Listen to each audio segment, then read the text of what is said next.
ಬಂಧುಗಳೇ, ಈ ಗಣಪತಿ ಹಬ್ಬದಲ್ಲಿ ಗಣೇಶನನ್ನ ನೋಡ್ಲಿಕ್ಕೆ ನಾವು ಎಷ್ಟು ಭಕ್ತಿಪೂರ್ವಕ ಮನಸ್ಸಿನಿಂದ ಹೋಗ್ತೀವೋ ಅಷ್ಟೇ ಕುತೂಹಲದ ಮನಸ್ಸಿನಿಂದ ಆ ಗಣೇಶನನ್ನ ಕೂರಿಸ್ಲಿಕ್ಕೆ ಮಾಡಿರ್ತಕ್ಕಂಥ ಮಂಟಪವನ್ನ ನೋಡ್ಲಿಕ್ಕೂ ಸಹಿತ ಹೋಗ್ತೀವಿ.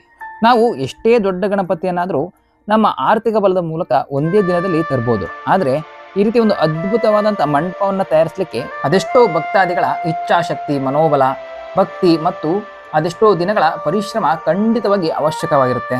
ಈ ರೀತಿಯ ಒಂದು ಅದ್ಭುತ ವಿನ್ಯಾಸವುಳ್ಳ ಗಣಪತಿಯ ಮಂಟಪವನ್ನು ನಾನು ನೋಡ್ತಕ್ಕಂಥದ್ದು ಶಿವಮೊಗ್ಗದ ಈ ತಿಲಕ್ ನಗರದಲ್ಲಿ.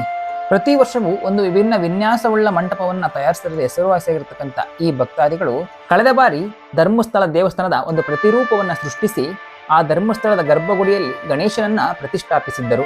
ಆದರೆ ಈ ಬಾರಿ ಇನ್ನೂ ವಿಶೇಷವೆಂಬಂತೆ ಮಂಟಪದ ಹೊರಗಡೆ ಮೈಸೂರು ಅರಮನೆಯ ವಿನ್ಯಾಸವನ್ನು ಸೃಷ್ಟಿಸಿ ಮಂಟಪದ ಒಳಗಡೆ 3 ಗಜಪಡೆಗಳ ಮೇಲೆ ಚಿನ್ನದ ಅಂಬಾರಿಯಲ್ಲಿ ಗಣೇಶನನ್ನ ಕೂರಿಸಿ ಮೈಸೂರು ಜಂಬೂ ಸವಾರಿಯ ವಿನ್ಯಾಸದಲ್ಲಿ ಈ ಬಾರಿಯ ಗಣೇಶನನ್ನ ಪ್ರತಿಷ್ಠಾಪಿಸಲಾಗಿದೆ.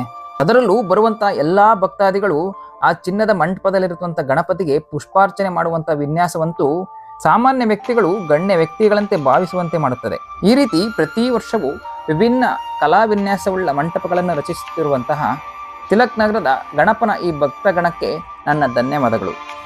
ಸರ್ವ ಭಕ್ತಾದಿಗಳು ಈ ಗಣಪನನ್ನು ಕಣ್ತುಂಬಿಕೊಳ್ಳಬೇಕು ಎನ್ನುವುದೇ ನನ್ನ ಆಶಯ. ಮುಂದಿನ ವರ್ಷದ ಈ ವಿಭಿನ್ನ ವಿನ್ಯಾಸದಲ್ಲಿ ಪಾಲ್ಗೊಳ್ಳಬೇಕು ಎನ್ನುವುದೇ ನನ್ನ ಮನದಾಶಯ. ಧನ್ಯವಾದಗಳು.